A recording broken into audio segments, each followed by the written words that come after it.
한국어에만 있는 언어 체계가 있어요. 그게 베이비 토크라고 그러는데요. 그러니까 우리는 아이들에게 언어를 가르칠 때 우리가 쓰는 언어로 바로 가르치지 않고 아이들의 언어로 먼저 언어를 가르칩니다. 가령 예를 들면 밥 먹자 하지 않고 아이가 어렸을 때 어떻게 하죠? 맘마 먹자 이렇게 말하죠. 그리고 뭐 지저분한 걸 집으려고 그러면 뭐라고 합니까? 찌찌 찌찌 이렇게 말하죠.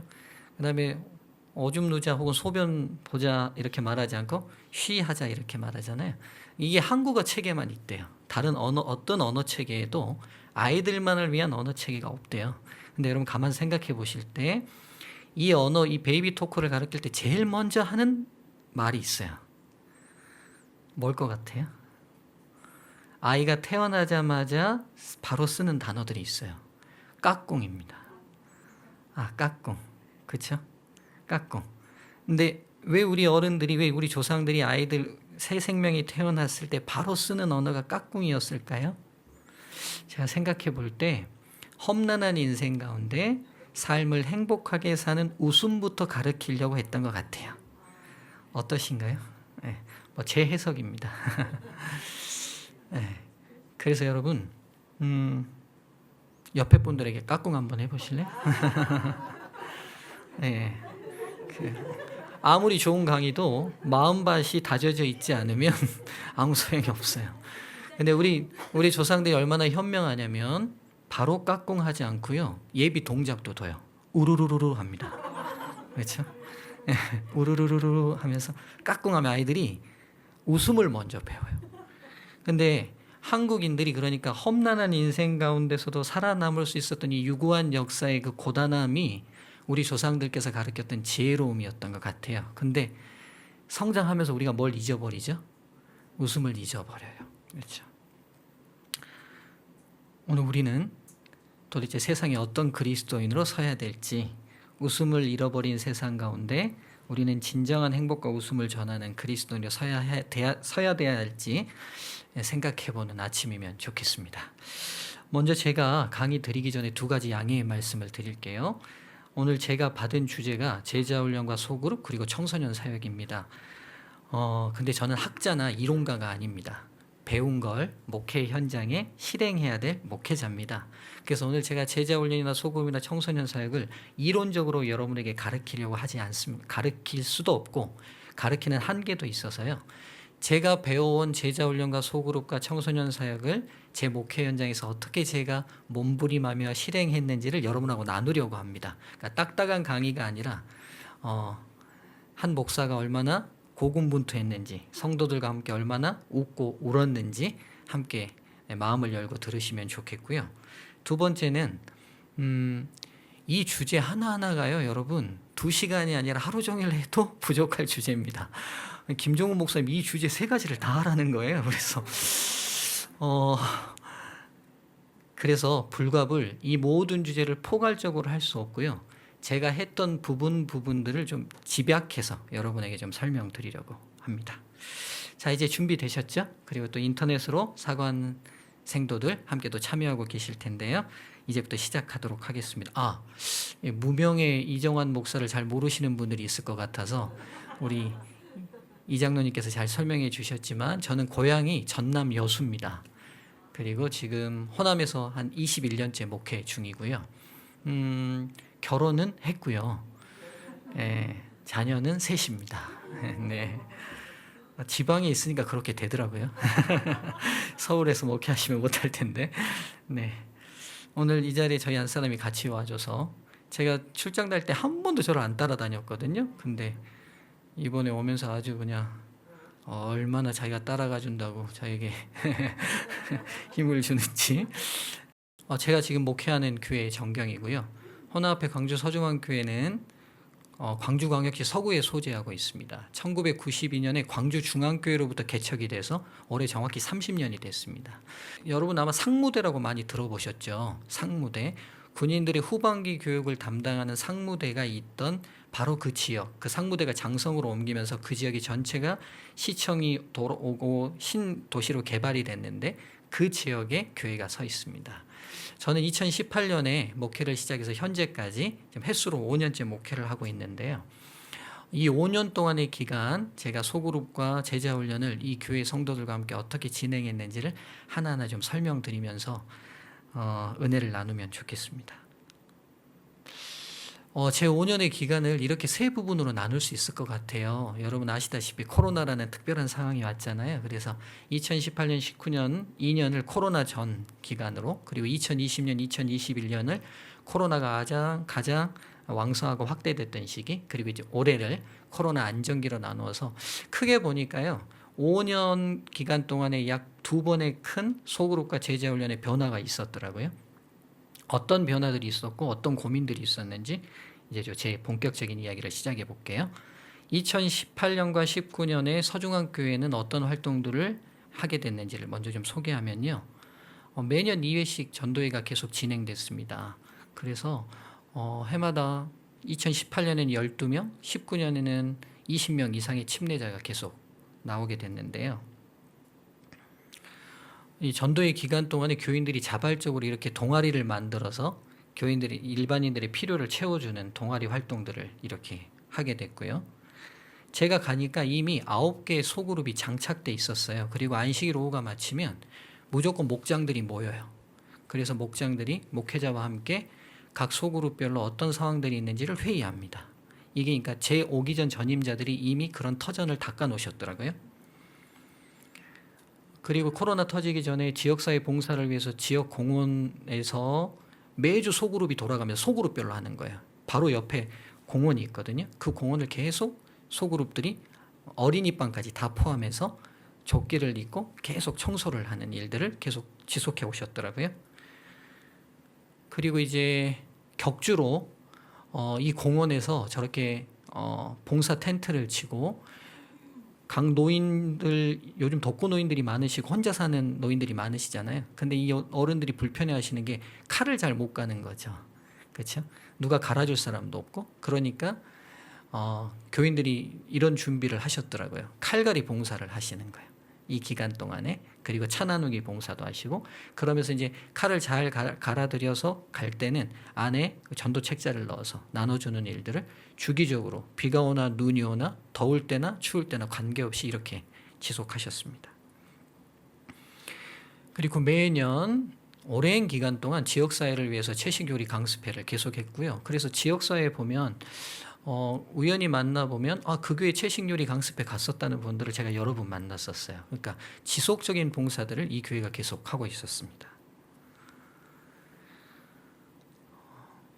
근데 이제 제가 첫 전도회를 하면서 그동안 해오지 않았던 한 방법을 썼는데요. 그게 뭐냐면 전도에 필요한 각 부서들이 있잖아요. 그렇죠? 전도회를 하면 안내도 해야 될 것이고, 그 다음에 초신자가 생겼을 때 그들을 안내하는 성경 교사 그룹도 생겨야 될 것이고, 그래서 약 12개의 필요된 소그룹을 만들고요. 한 안식일에 기도하고 전 교인들이 이걸 나눠줬어요.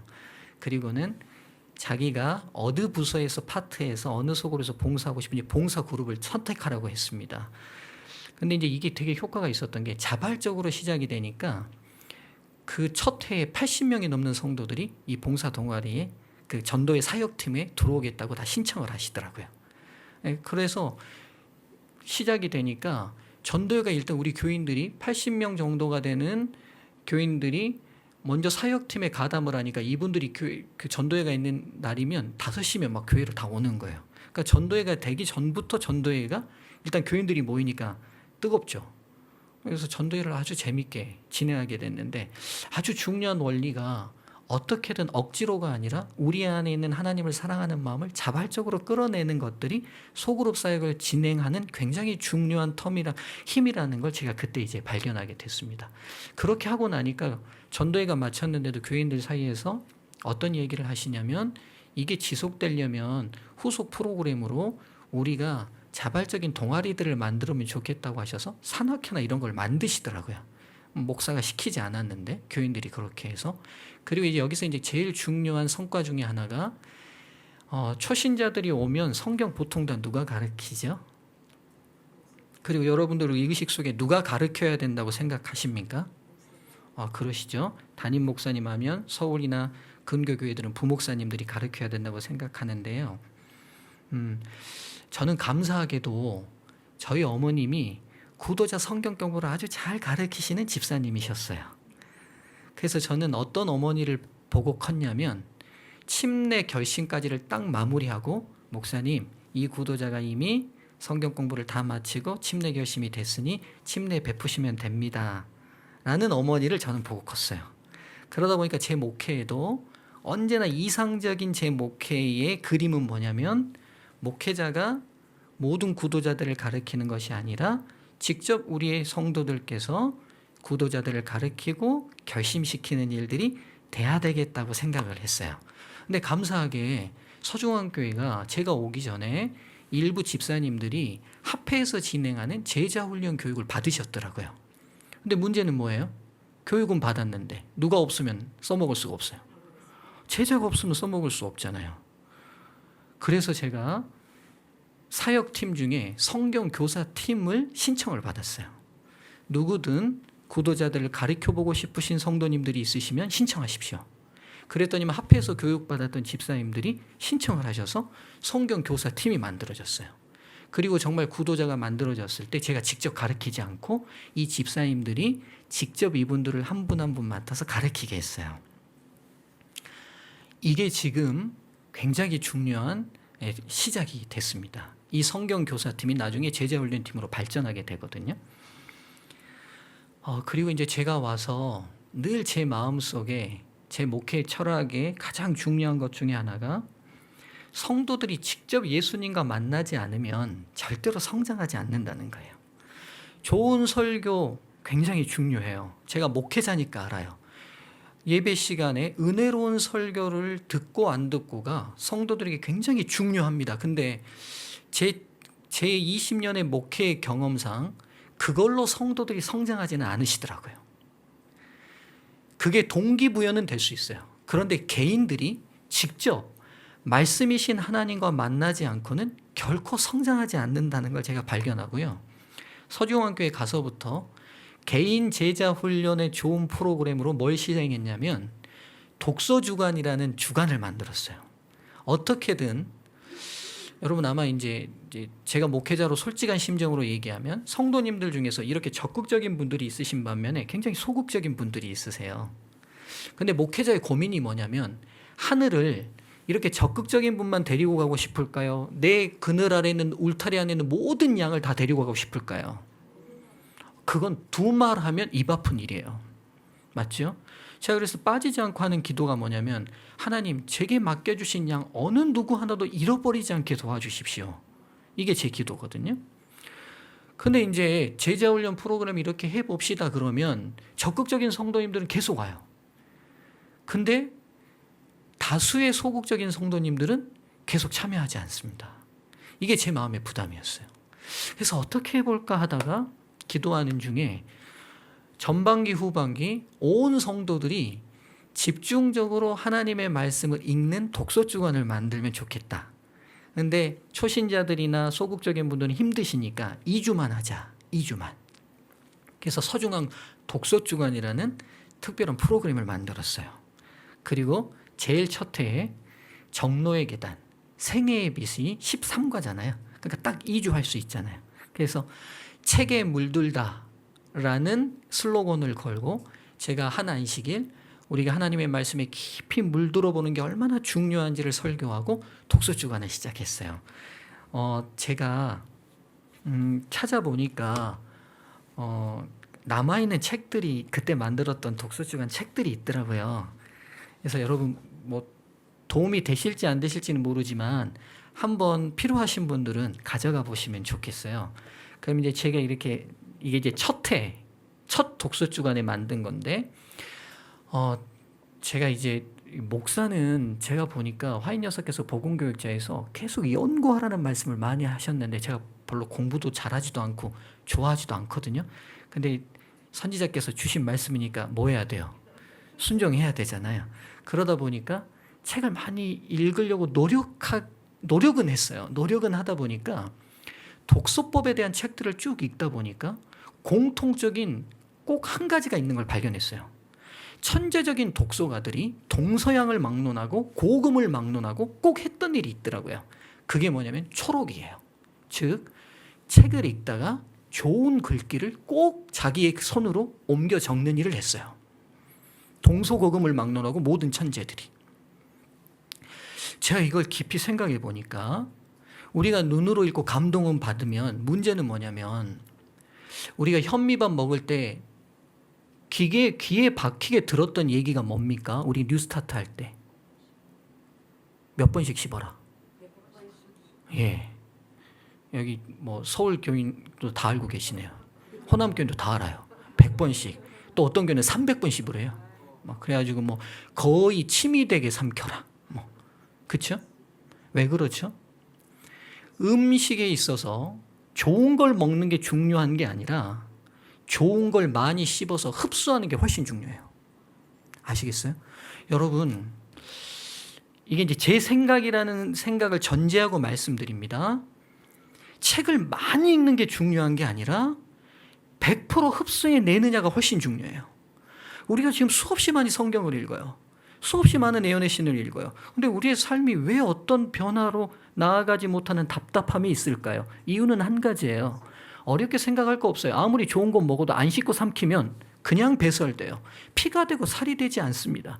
피가 되고 살이 되는 과정은 엄청 많은 저작 운동이 있어야 돼요. 이 말은 무슨 말이냐? 우리가 성경과 예언의 신이 피가 되고 살이 되려고 하려면 끊임없는 사고에 저작을 해야 돼요. 계속 되씹어야 돼요. 레위기 11장에 부정한 짐승과 정한 짐승을 나누는 중요한 특징 중에 하나가 뭐냐면 정한 짐승은 뭘 하죠? 되새김질을 합니다. 여러분 이거 굉장히 중요해요. 되새김질을 해요. 왜 정한 짐승이냐면 그 정한 짐승을 잡을 때 위장이 4개 있는 모습을 유대인들은 이스라엘 백성들은 보면서 그리고 아직도 소화되지 못한 지푸라기가 그 위장에 보관되어 있는 것을 보면서 또 소화된 일부가 그 다음 위장에 있는 걸 저장되는 것을 보면서 그들은 끊임없이 하나님의 말씀을 반복하는 것이 정한 행동이라는 인식을 갖게 됐어요. 그러면서 이제 제가 우리 성도들이 단순히 책을 읽게 하는 게 중요한 게 아니라 진짜 제자 되게 하려면 그 책이 온전히 흡수되게 해야 되겠더라고요. 그래서 이제 제가 독서 노트를 만든 거예요. 그러면서 이제 초록을 꼭 하게 하고 이제 3가지를 일단 정독하십시오. 그 다음 받은 말씀 중에 은혜로운 말씀을 초록하십시오. 그리고 초록에서 멈추면 안 되고 나누어야 돼요. 그래서 2명씩 짝을 다 지었어요. 소그룹 안에서. 그리고 본인이 은혜 받은 내용을 전화나 혹은 문자로 나누게 했거든요. 근데 이제 아무리 좋은 교육도 수준에 어때야 돼요? 맞아야 돼요. 처음부터 높은 수준을 강요하면 성도들이 따라올까요? 포기할까요? 목사들도 그래요.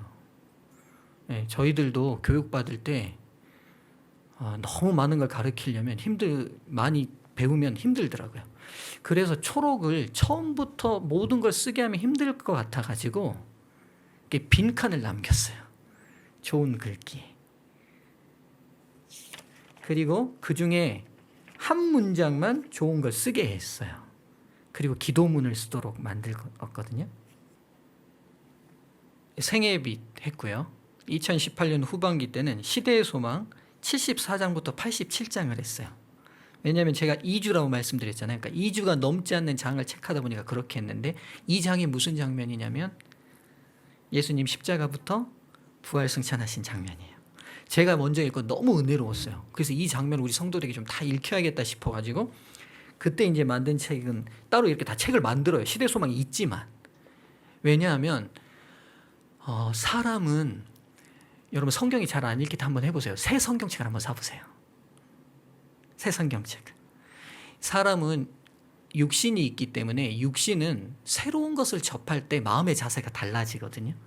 그러니까 이미 있는 시대의 소망 다 읽으십시오. 그러면 잘 안 읽어지는데 다시 시대의 소망을 편집하고 그 뒤에 내용을 다시 다 집어넣고 책으로 만든 거예요.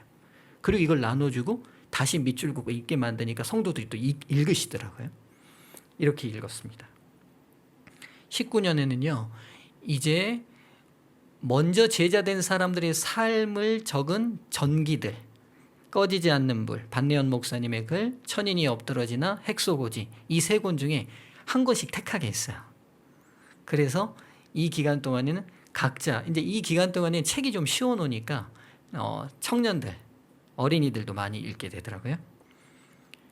그 다음 후반기 때는 부조화 선지자 1장부터 13장까지를 했고요. 2020년에는 1, 2월 동안에 뭘 도전시켰냐면 성경을 하루에 20장씩 읽으면 60일 만에 읽을 수 있습니다. 그래서 1월 1일부터 시작해서 2월 마지막 때까지 성경 일독을 시켰어요. 성도님들의 첫 반응이 어떠셨을 것 같아요? 60일 동안 성경 일독합시다 하니까. 재림교회는 수십 년 전통이 성경 일독은 1년에 몇 번만 해야 돼요? 네, 딱 한 번만 해야 돼요. 그렇죠? 근데 아셔야 될 게 있는데 제가 볼 때 이제 이건 제 경험이에요. 성경을 일독하는 게 1년 일독하는 게 나쁘다는 게 아니에요. 좋은 일입니다. 근데 창세기 1장 1월 1일 딱 읽기 시작해서 이제 창세기 잘 넘어갔다가 출애굽기 쭉 오면 어때요? 홍해바다 건너다 같이 빠져요. 이제 같이 빠집니다. 이제 결심이 조금 강한 분들이 이제 홍해바다 건너세요. 그러다 레위기 가가지고 양 태우다가 결심까지 다 태워요. 레위기를 넘기가 쉽지 않아요. 레위기를 간신히 넘어가면 민수기에서 숫자 세다가 성경 세는 것도 잊어버려요, 이제. 그렇죠? 그럼 이제 안 되겠다 싶으면 어떠냐? 그래도 믿음 있는 성도님들은 신약부터 가야 되겠다. 마태로 가요. 그러다 또 갈릴리 바다에 빠집니다. 그렇죠? 한국인들은 특성이 있는데 오랜 걸 긴 기간 하는 걸 절대로 좋아하지 않아요. 힘들어도 어떻게 하는 걸 좋아해요? 단기간에 집중적으로 하는 걸 좋아해요. 성도님들이 처음에 60일 동안 성경 읽자고 하니까 그동안의 인식에 한 번도 60일 동안 성경을 읽는 게 없으니까 어느 장로님이 저한테 그러세요. 목사님 불가능한 일을 하신다고 그래요. 제가 웃으면서 장로님 그래서 한번 도전해 보시게 했는데요. 많은 분들이 읽었어요. 그리고 어떤 여집사님은 신앙 굉장히 오래 하신 여집사님은 목사님 너무 감사하다고까지 하시더라고요. 단기간에 읽으니까 내용이 어때요? 살아있는 거예요. 그래서 여러분 성경을 도전하실 때 어떻게 하셔야 되냐면 긴 기간 3장씩 읽고 도전하지 마시고 창세기 50장을 딱 앉으면 앉은 자리에서 끝내시는 게 가장 좋아요. 책별로 딱. 그리고 이틀 3일을 넘어가지 않는 게 훨씬 중요합니다. 예. 그 다음 시대의 소망 1장부터 30장 또 했고요. 시대의 소망 31장부터 87장까지 이제 좀 독서 기간을 늘렸습니다. 왜냐하면 이때가 코로나 시즌이었거든요. 코로나 기간 동안에 우리 성도들이 더 영적으로 개인 시간을 가져야 될 것 같아서 이제 장을 넘겼는데 요게 이제 31장부터 87장까지 독서 노트입니다. 굉장히 두꺼웠는데요. 감사하게도 이 문제집을 누가 만들었게요? 누가 만들었게요? 우리 안사람이에요? 집사님. 은연만 이 집사님께 뭐 해드려야 되겠네. 우리 교회 집사님이 만들어주셨어요. 지금 이 많은 책 지금 8번 진행했는데 제가 만든 거는 한 권밖에 없을 것 같아요. 집사님들이 다 만들어주셨어요. 저는 목회자와 평신도가 연합하여 이 사업이 맞춰지겠다는 화인 여사의 굳건한 약속이 성취될 걸 믿습니다. 저는 그래서 늘 이렇게 생각해요. 저희 교인들이 평균 코로나 전까지 한 200명 정도 출석하는 교회인데 저희 교회 담임 목사 한 분에 부목사 200명, 수석 부목사가 저고 담임 목사님은 예수 그리스도십니다. 여러분들은 집사와 장로라는 이름에 갇혀 계시는 재림교회는 만인 제사장소를 택하고 있습니다. 목사, 집사, 장로는 이름일 뿐이고 여러분 모두와 저는 다 예수의 제자입니다. 이 사실을 잊으시면 안 돼요. 그래서 누구의 일이 따로 있지 않아요. 이 일이 목사의 일이고 이 일이 집사의 일이고 이 일이 장로의 일이 아니라 우리 모두의 일이고 우리의 목자장 되시는 예수 그리스도의 일이십니다. 그 다음에 이제 2021년은 이제 개인적 신앙 부흥 단계가 서울에서 굉장히 유행이시더라고요. 여러 집사님들 읽으셔서 어느 집사님이 이 책을 저희 교회에 한 200권 보내주셨어요. 기회가 잘 됐다 싶어서 저희 교인들 나눠주고 이거 독서 노트 만들어서 나눴습니다. 이거 받고 성령에 대해서 우리 교인들이 다시 많이 생각하고 지금도 저희 안 사람이 책 10번 읽겠다고 지금 계속 읽고 있어요. 10번을 읽어야 되겠다고 읽고 있거든요. 이렇게 계속 개인 제자를 삼는 일이 어느 일부의 일이 아니라 전 교인이 되도록 하는 일로 생각하고 계속 도전하고 있습니다. 제가 왔을 때 우리 성도들의 평균 출석자 수가 한 160명 정도 됐는데 2년 지나고 나니까 이게 190명, 200명 가까이 올라가더라고요.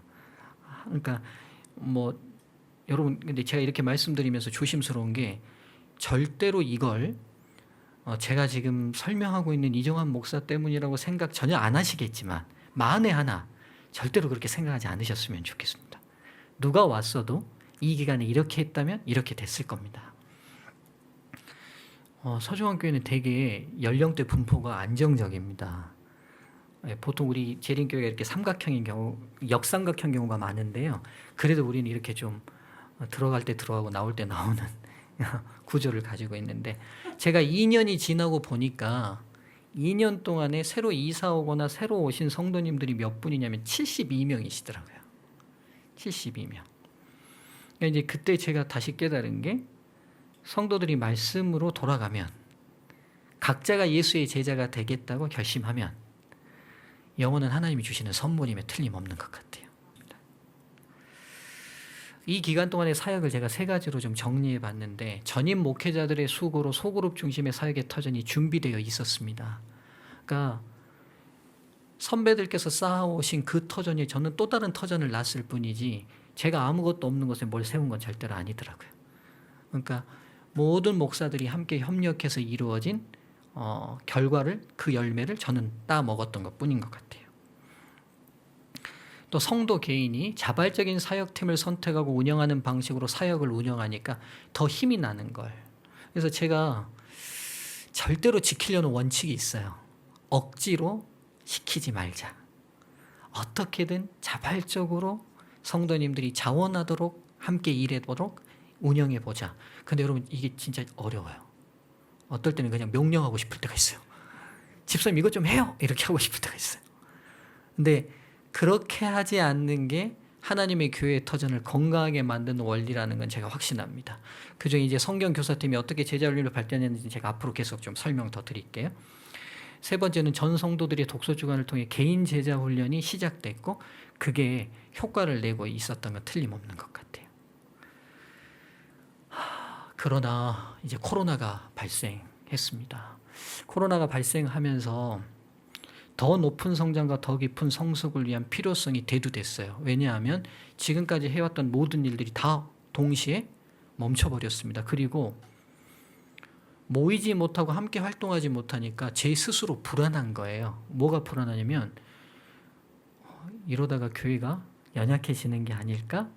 이러다가 저 성도님들 교회 떠나는 거 아닐까?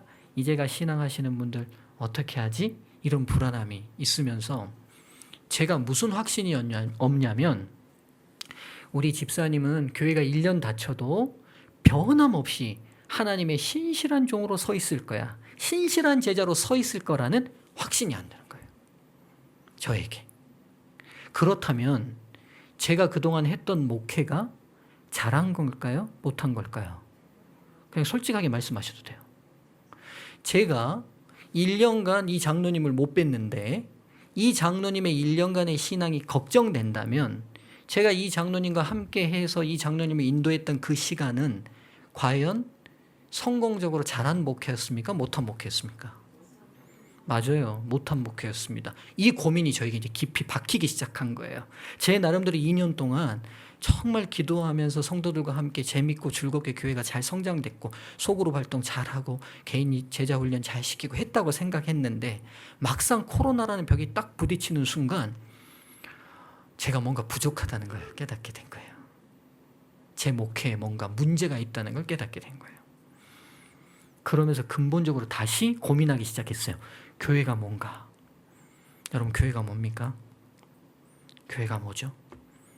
우리가 너무 당연히 알고 있는 이 질문에 대해서 아주 명백한 답을 가지셔야 될 것 같아요.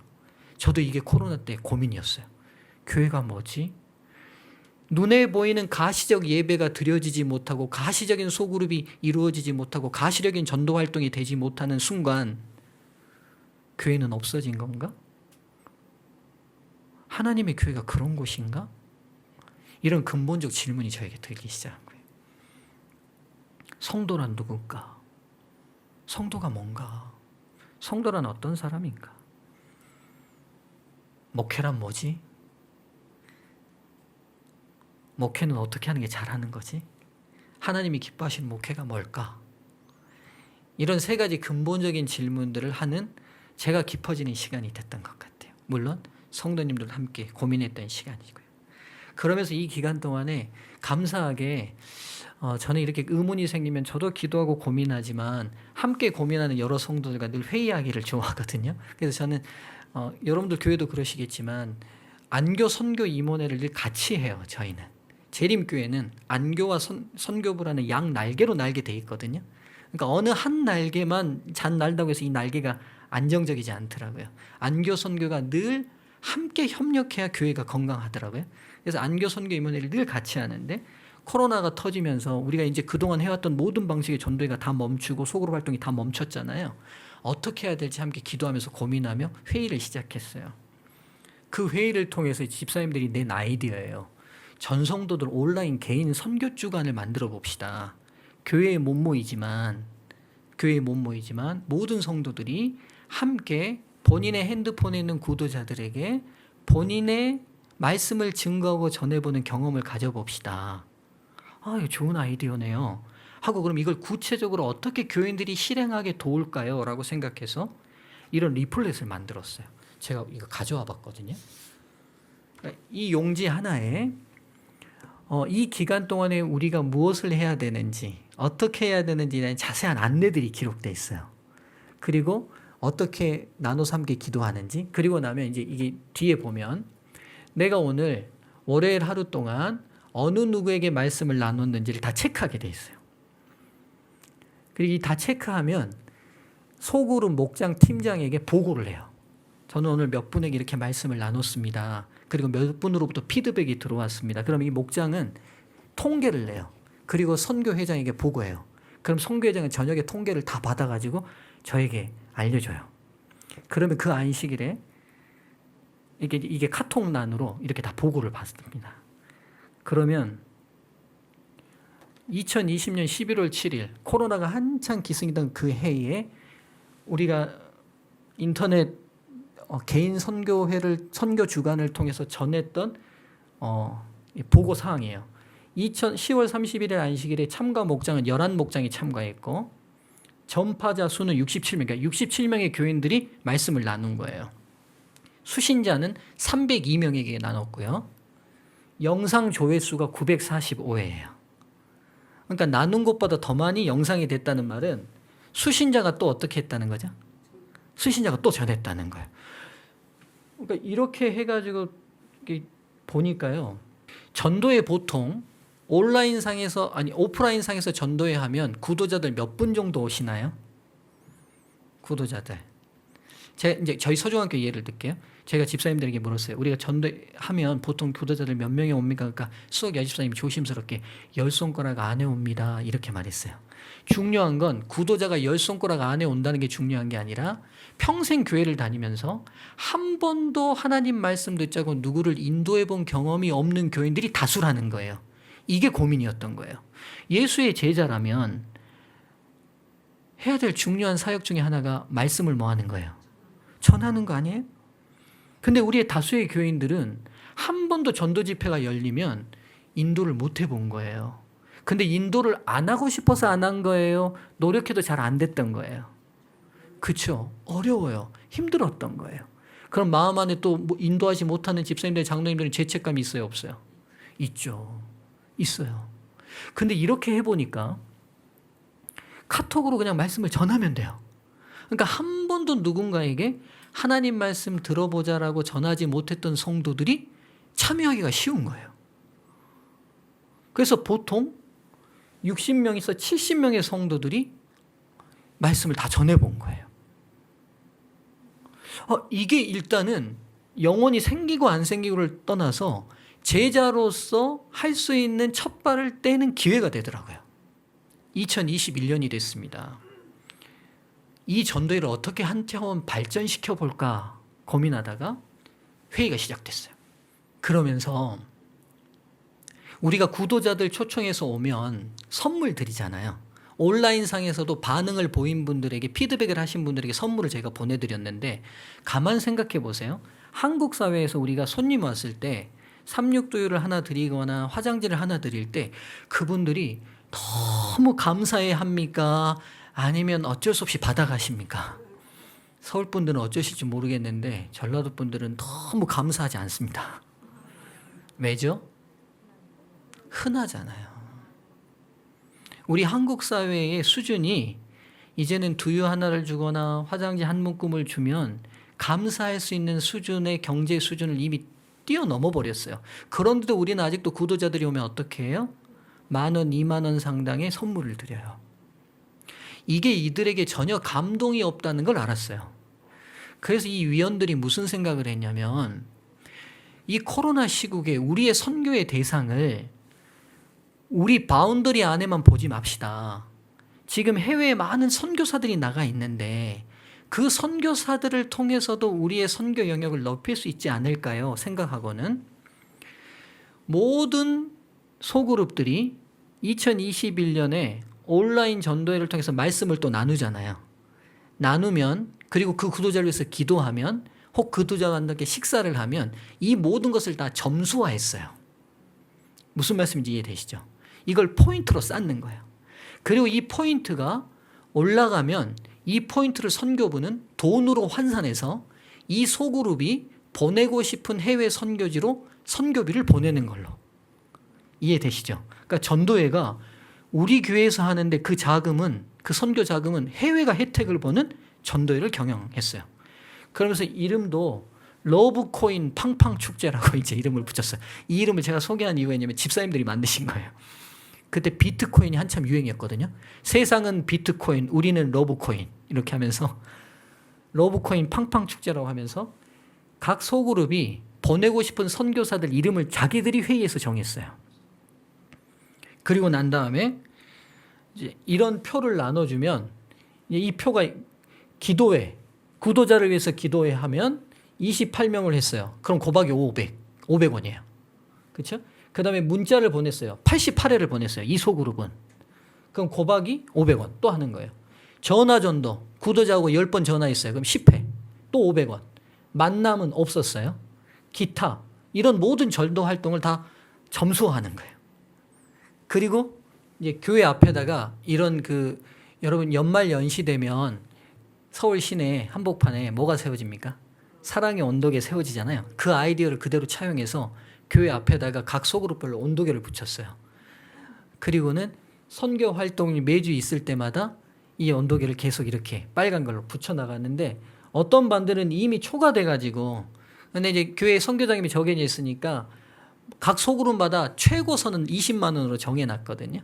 근데 20만 원을 다 초과한 반들이 이제 여러 반들이 있는 거예요. 그래서 이제 181만 원을 획득했고, 이걸 이제 각 소그룹별로 다 나눴어요. 이제 이 전도의 기간 동안에 쓰인 금액을 우리 선교회장이 정리를 했는데, 플랜카드 만들고 게시판 만들고 배너 만들고 27만 원만 썼고, 나머지 181만 원은 해외 선교지를 돕는 돈으로 썼어요. 그런데 더 감사한 건 181만 원만 갔을까요? 아니면 더 많이 갔을까요? 교인들이 자발적으로 내시는 분들이 있었어요. 그래서 더 포함시켜서 해외 선교지로 보내게 되는. 그러면서도 계속 그 기간 동안에 서중환 독서주간은 계속됐습니다. 그리고 이 코로나 기간 동안에 소그룹 사역에 있어서 놓치지 않아야 될 중요한 사역이 하나 있다는 걸 알게 됐어요. 이 가정이었어요. 가정. 제가 우리 교인들에게 직접적으로 조사하지 않았지만 재림교회가 조석 예배를 드리는 게 우리의 굉장히 중요한 문화인데, 조석 예배가 잘 드려질까요? 못 드려질까요? 저도 아이들을 키우는데 굉장히 어려워요. 솔직히 고백하면 저희는 아침 예배를 못 드려요. 고3, 중3, 초등학교 5학년 있다 보니까 어려워요. 그래서 저희들이 아이들하고 약속을 정한 게, 고3이 아무리 늦게 끝나도 저녁 예배는 꼭 드린다. 그래서 10시에 드리고 11시에 드리고 해요. 근데 이제 목회자 가정이니까 그나마 그걸 지키는데, 일반 성도들을 제가 비춰볼 때는 굉장히 어려우실 것 같아요. 그러나 코로나를 겪으면서 가정이라는 소그룹이 붙들어지지 않으면 절대로 안 되겠다는 제 마음에 확신이 있어서 기도하면서 가정 예배를 어떻게 회복하면 좋을까 고민하면서 우리 성도들이 가정 예배를 드릴 수 있도록 가정 예배 가이드북을 만들어야겠다고 생각했어요. 그리고 8주간 온 성도들이 가정 예배를 드리는데 사회 멘트까지 하나하나 다 써줬어요. 하나하나 써주고 기도력도 어른용, 어린이용 따로 만들어서 넣었는데 어린이용은 우리 집사님 한 분이 직접 썼어요. 또 제가 부탁했더니만 써주셨어요. 어린이 기도력이 얼마나 은혜로운지 몰라요. 그 집사님이 쓰셨는데 우리도 그 어린이 기도력으로 이 기간 동안에 예배 드렸거든요. 그 당시 이제 만든 예배 표입니다. 그러면 이제 예배 순서 저기 보면 다 이게 멘트가 써 있어요. 그럼 어떻게 지금 우리 가정 예배 드릴 시간입니다. 사회자가 말하라는 그 멘트까지 다 있어요. 그럼 장소로 모이고 어떻게 하고까지 이렇게까지 해주면 할 수 있을 것 같더라고요. 그리고 안식일 오후에 못 모이니까 패스파인더에서는 어떻게 활동할 건지에 가족별로 활동할 미션지를 다 만들어서 나눠주게 만들었어요. 그리고 이제 이 기간 동안에 제가 제자 훈련을 좀 더 깊이 어떻게 우리 성도들이 계속 해야 될까 고민하다가 나온 아이디어가 이제 이건데요. 바이블 볼이라고 그래서 성경 이 말은 안 맞는 말입니다. 이게 패스파인더에 본래 있는 말이긴 한데 바이블 볼, 성경 그릇이라는 말인데 우리의 마음의 그릇에 성경을 담자는 말이고요. 성경 120절로 이렇게 성경 카드를 만들었어요. 성경 카드를 만들고 저희 서중앙교회 유튜브 채널인데 모든 성도들이 이 성경 한 절 한 절을 녹음했어요. 각자가 어린 반이부터 시작해서 모든 어른들까지 저희 교회 제일 나이 많으신 장로님이 98세신데 98세 장로님까지 맡은 성경절 하나하나를 그러면 매일 이 성경절 중 하나가 우리 성도들 전체에게 나가는 거예요. 그럼 이 성경절을 아침에 10번, 저녁에 10번 반복해서 읽는 거예요. 이렇게 쭉 해서 120개 성경절이 우리 서중학 사이트에 쭉 올랐는데 이걸 지금 1년간 진행하고 끝났어요. 올 초에 마쳤거든요. 코로나 기간 동안에 이 교회 사역이 이루어진 중심 요인들을 보니까요. 목장 팀장의 지속적인 헌신이 있어서 가능했고요. 소그룹 중심의 사역이 계속 유지됐으니까 가능했고요. 성도들의 자발적인 헌신이 있을까 가능했더라고요. 근데 코로나를 겪으면서 또 다른 한계가 있음을 발견했어요. 지속적인 헌신을 끄집어내는 게 굉장히 어렵다는 걸 제가 알게 됐어요. 성도님들도 그러시죠? 어느 기간에 열정적으로 하시다가 어느 기간에 힘드시잖아요. 그렇죠? 그 다음에 또 하나 소그룹이 계속 유지되려면 끊임없이 지도자가 새롭게 양성돼야 되거든요. 근데 지도자를 양성하는 어려움들이 또 있었고요. 한계가 있었어요. 또 하나 지금 제가 이렇게 성경 개인 영성을 위하여 독서주간을 가졌는데 제가 독서주간 노트를 마치고 나면 전부 다 걷거든요. 그래서 참 잘했어요. 도장을 찍어서 다시 돌려드리는데 몇 프로나 회수될 것 같아요? 프로테이지로 80%요?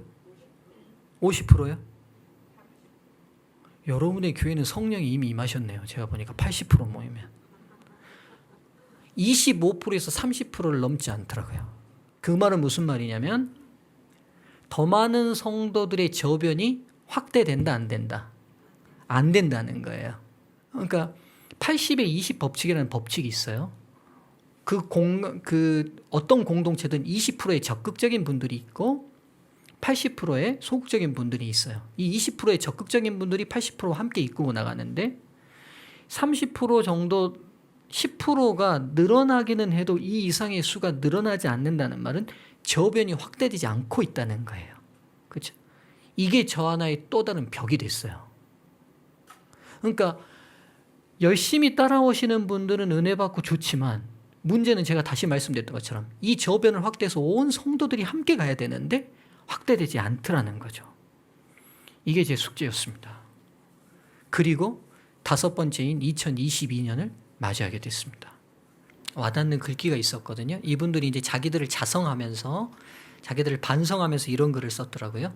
대형 기독교 집회가 외형적으로 엄청난 결과를 낳은 것은 부정할 수 없을 것이다. 그러니까 여러분 1973년에 빌리그레임 목사님이라든지 뭐 1980년에 그 개신교가 대대적으로 뭐 여의도 집회니 뭐 대단히 집회를 통해서 급성장했거든요. 그러니까 하지만 그런 대형 집회가 얼마나 교회를 건강하게 세우는데 기여했느냐고 묻는다면 마냥 긍정할 수만은 없다. 무슨 말씀이 이해되시죠? 대단위의 사람들을 모아서 계속적인 어떤 부흥의 시계, 집회 시계, 모임으로 교회가 성장은 했지만 그게 교회를 건강하게 했는지에 대해서는 의문이 든다는 말이에요. 이게 개신교 사례입니다. 첫째, 대형 집회는 지역교회 목사의 권위를 약화시키고 유명 설교가나 대형 교회 혹은 대형 집회만을 찾아다니는 왜곡된 신앙 중독 현상을 낳았다. 바람직한 것은 지역교회 말씀 선포를 통해 복음이 전파되는 것이다. 저는 코로나를 겪으면서 첫 번째 문제가 발생했다고 느끼는데 여러분 어떠신가요? 코로나가 터지고 난 다음에 우리 신앙 좋으신 집사님들이나 교인들 사이에서 나타나는 하나의 증상이 뭐냐면 유명 설교를 계속 서핑하고 다니시는 거예요. 저는 굉장히 위험한 일이라고 생각합니다. 여러분 설교가 은혜로우시면 그 설교를 반복해서 들으시는 게 좋은 방법이에요. 이 설교 저 설교를 계속 듣는 건 뭐와 똑같냐면 흡수되지 않고 혀끝의 단맛만 느끼고 뱉는 거랑 똑같습니다. 로마인들이 제국이 부유해지고 나라가 부강해지니까 사치의 극치를 달릴 때 어떤 일들을 벌였냐면 음식을 먹고 계속 뭐예요? 옆에서 종이 벌리고 있으면 목젖을 갈대를 넣어서 간지럽혀요. 그럼 먹은 걸 다시 다 토해요. 왜냐하면 또 맛있는 걸 뭐 해야 되니까요. 맛봐야 하니까요. 근데 저는 코로나를 겪으면서 우리 성도들 사이에서 이런 일들이 번지고 있다고 저는 우려가 들었어요. 왜냐하면 다시 말씀드리지만 제자는 예수의 삶으로 사는 거예요. 제자는 설교를 잘하는 게 제자가 아니고요. 성경을 잘 가르치는 게 제자가 아니고요. 예식을 잘하는 게 제자가 아니에요. 예수님처럼 생각하고 말하고 행동하는 게 제자예요. 그래서 여러분 코로나 겪고 난 다음에 각종 이 서핑이 유행이 돼가지고 집사님들이 막 설교문을 막 얼마나 퍼뜨리시는지 홍수예요, 홍수. 나쁘다는 건 아닙니다. 근데 우리를 인스턴트화 시키고 있는 나쁜 풍조가 되고 있는 것 같아요. 그리고 어떻게 하냐면 담임 목사님 설교에는 만족이 안 되는 거예요, 이제는. 여러분 제가 말씀드리지만 언어는 일종의 달란트의 영역이 있습니다. 그래서 말을 좀 더 재미있게 조리있게 하시는 달란트가 있는 목사님들이 있으시고 그렇지 못하지만 진실된 말씀으로 은혜롭게 증거하시는 목사님들이 있어요. 근데 문제는 투박한 말씀이라 할지라도 그 말씀의 본질을 깨트리고 알아듣고 소화시킬 수 있는 능력이 성도들에게 생겨야 되는데 안 생기는 거예요. 그리고 매끄럽게. 그리고 또 하나 문제가 뭐냐? 내가 듣고 싶은 것만 들으려는 성향이 강해지고 있어요. 즉 종말론에 관심이 많으면 계속 그런 설교만 듣게 돼요. 근데 여러분 기억하셔야 될 중요한 것 중에 하나는 뭐냐면 성경은 종말만 얘기하고 있지 않습니다. 오늘 현실을 어떻게 살아야 될지도 말씀하고 계세요. 즉 건강한 성도는 균형져야 돼요. 근데 코로나가 터지면서 설교 서핑의 습관이 생기면서 어떻게 되냐면 내 기호에 맞는 설교만 계속 들어요. 그건 성도의 균형을 깨는 일입니다. 그래서 여러분 듣지 말라는 말씀은 아니고요. 들으셔야 됩니다. 들으시되 다른 교회 목사님이 설교를 들으시면 그 설교를 반복해서 들어보시는 습관을 들이시는 게 좋은 습관이시고요. 특별히 또 담임 목사님의 설교를 또 반복해서 들어보시는 습관도 중요합니다. 왜냐하면 놓치는 부분이 분명히 있어요. 사람은요 편견과 편향성의 뇌를 가지고 있습니다. 무슨 말이냐? 내가 좋아하는 말만 듣게 돼 있어요. 저희 안 사람한테 제가 자주 타박 듣는 게 뭐냐면 자기는 분명히 그 얘기했대요. 근데 나는 못 들었어요. 왜 그랬을까요? 우리 안 사람 얘기하는 동안 나는 뭐 하고 있었어요? 딴 생각하고 있었어요. 이걸 심리학에서는 무주의 맹청이라고 합니다. 주의 깊게 듣지 않으면 귀머거리가 되는 거예요. 무주의 맹시도 있어요. 관심 없이 보면 보이지 않아요. 저희 안 사람이랑 저랑 다니면 은유 아빠 집사님 김 집사님 파마했던데 나는 안 보였어요. 그 집사님하고 분명히 인사했거든요. 집사님 반가워요 어서 오세요 했는데 나는 그 집사님이 파마를 했는지 왠지 그분의 머리에 관심이 없잖아요. 근데 여자 집사님들은 어때요? 옷 달라지고 스타일 달라지고 다 알잖아요. 그렇죠? 왜요? 시선을 둔다고 해서 보는 게 아니에요, 여러분. 아시겠어요? 시선을 둔다고 해서 보는 게 아니라 관심이 없이 보면 시각 장애를 가진 것과 동일한 현상이 벌어져요. 설교도 동일합니다. 그래서 제가 어떤 반응을 보게 되냐면 제가 말씀에 전달하고 싶은 핵심적인 부분을 성도들이 기억하시는 게 아니라 재밌었던 예화를 기억하더라고요. 그래서 제가 대동님 설교에서 예화를 안 쓰려고 애를 쓰는데 또 안 쓸 수가 없는 이유가 그 예화가 그 얘기를 더 깊이 인식시키니까요. 제가 2주 전에 설교에 우리 성도님들 설교하다가 퀴즈를 하나 냈어요. 세종대왕 이렇게 성군도 어떤 과일을 훔쳐먹었던 내시를 곤장을 100대를 때리고 유배를 보냈더라고요. 어떤 과일 하나 훔쳤는데 이 과일이 뭔지 알아맞혀보라고 그랬어요. 근데 그 과일이 수박입니다. 수박이 조선시대 때는 수박 한 통에 쌀 단말이었어요. 그러니까 왕족이나 귀족밖에 못 먹는 과일이어서 내시가 너무 먹고 싶어가지고 세종대왕 수박을 몰래 훔쳤다가 그거 훔쳤다고 엉덩이 100대 때리고 유배 보냈어요. 그래서 이제 제가 그 설교하면서 여러분 제가 이 스토리를 읽다가 느낀 게 우리 집은 수박 2통이나 있고 나는 얼마나 행복한 사람인가 느꼈다. 뭐 이런 이야기를 이제 설교를 풀어가는데 그 점심 때 수박이 나왔어요. 어느 집에 갔는데 그랬더니 우리 아이고 권장 100대 수박 나왔다고 그래요. 권장 100대 수박 나왔다고. 그래서 여러분 이제 제가 드리고 싶은 말씀은 한 번만 들으면 편향되게 듣는다고요. 일단 듣고 싶은 얘기만. 그러니까 오늘 담임 목사님 설교를 한 번만 듣고 난 은혜 못 받았는데 아니에요, 여러분. 은혜를 못 받은 게 아니라 우리의 왜곡된 편향성이 아직 은혜 받을 준비가 안 돼 있었던 거예요. 근데 이게 반복되면 어떻게 되느냐? 은혜의 그릇이 넓혀지고 쌓이게 돼 있어요. 생각해 보세요. 어느 목사든 기도하고 하나님 말씀 준비해요. 왜 은혜가 없겠어요? 그렇죠? 전달하는 방식에 따라서 그 자리에서 받기도 하지만 못 받는다 할지라도 그 은혜가 경감되거나 사라지지는 않아요. 그러니까 여러분 그래서 꼭 반복해서 들어보시면 좋겠고요. 둘째, 대영 집회는 일종의 기독교 세력을 과시하는 부수 효과를 낳았다. 세상을 향해 개신교 우리 이 정도 된다라는 힘과 세력을 과시하려는 심리가 작용한 측면도 있다. 기독교의 중요한 교리이고 행동 양식인 겸손과 온유의 정신은 대영 집회에서 찾아보기 어렵다. 무슨 말씀이요?